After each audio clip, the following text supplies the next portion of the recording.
Walls collapsed, bamboo scaffolding was torn down and windows were blown out. Typhoon Mangkhut, one of the most powerful storms to ever hit Hong Kong, battered the city on Sunday.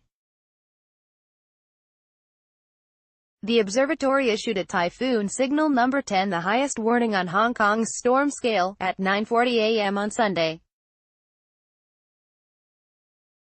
A red rainstorm warning, the second highest on that scale, followed just over an hour later. The rains brought serious flooding and waves at least 3 meters high to the coastal areas.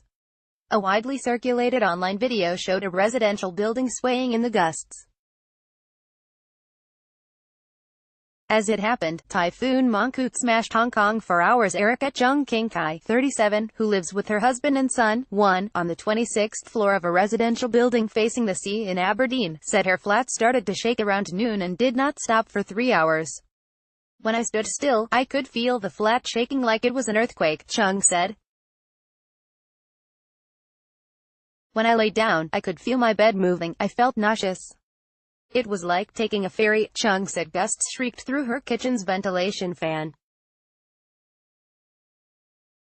Even Hado wasn't this serious. Typhoon Mangkhut, 20,000 Macau households left without power. Super Typhoon Hado, which struck in August 2017, was the last time a number 10 signal had been issued. Serious flooding was reported in areas such as Hang Fa Chuan, Sheko, Layu Moon, villages in Tuan Moon, and Tayo. These areas were also the worst hit during Hado. In seaside housing estate Hang Fa Chuan, the water level rose quickly, taking just 30 minutes to reach waist height by about 11 a.m. Photos and videos by residents showed high waves sweeping into blocks facing the sea, reaching as high as the 4th floor. One 60-year-old resident living on the 8th floor of a sea-facing block said her bedroom window was torn away by the gusts, with rain soaking the room. The woman, surnamed Lo, said she had to use a plastic sheet to cover the window. "Our block is most exposed to winds during typhoons," Lo said. "It was especially serious this year. In Tuan Moon's Kawalay village, water also reached waist height," according to resident Jimmy Chan, who, like many others there, had refused to evacuate despite official warnings. Chan said villagers had been preparing for the worst for days.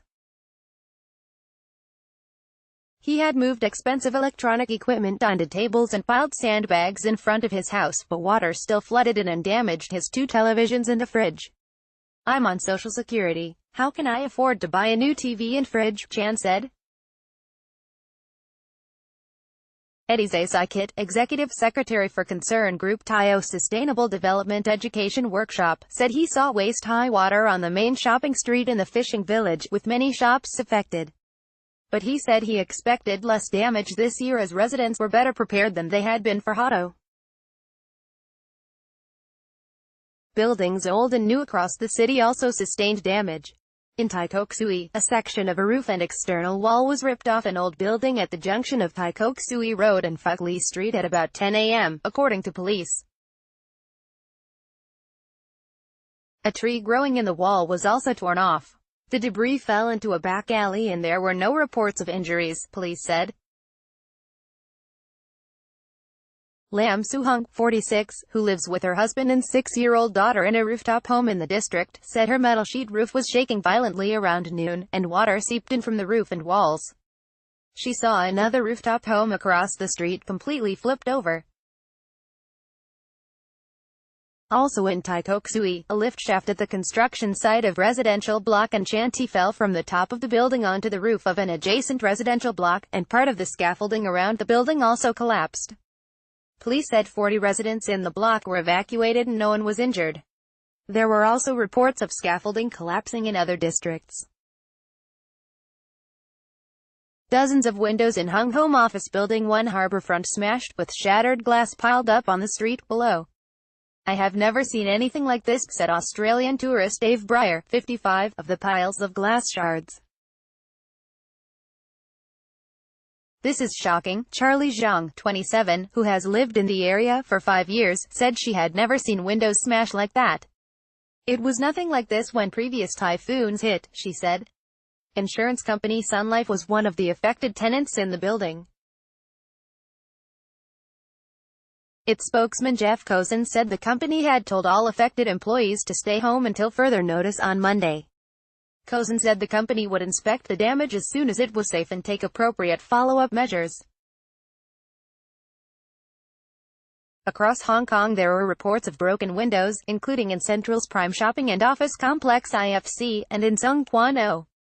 The police received a report that 44-year-old woman was hit by a window that fell from a building on Nathan Road in Tsim Sha Tsui. The famous Tuttle Street steps in Central, the site of Hong Kong's last 4 gas lights, was badly damaged by fallen trees. The historic steps, built between 1875 and 1889, are a popular backdrop of local movies and drama series. In Tsung Kwan O, 2 policemen were sent to hospital after being hit by a fallen tree branch. The pair were with colleagues and firefighters dealing with a collapsed 15-meter tree at the junction of Clearwater Bay Road and Pickshaw Road at the time.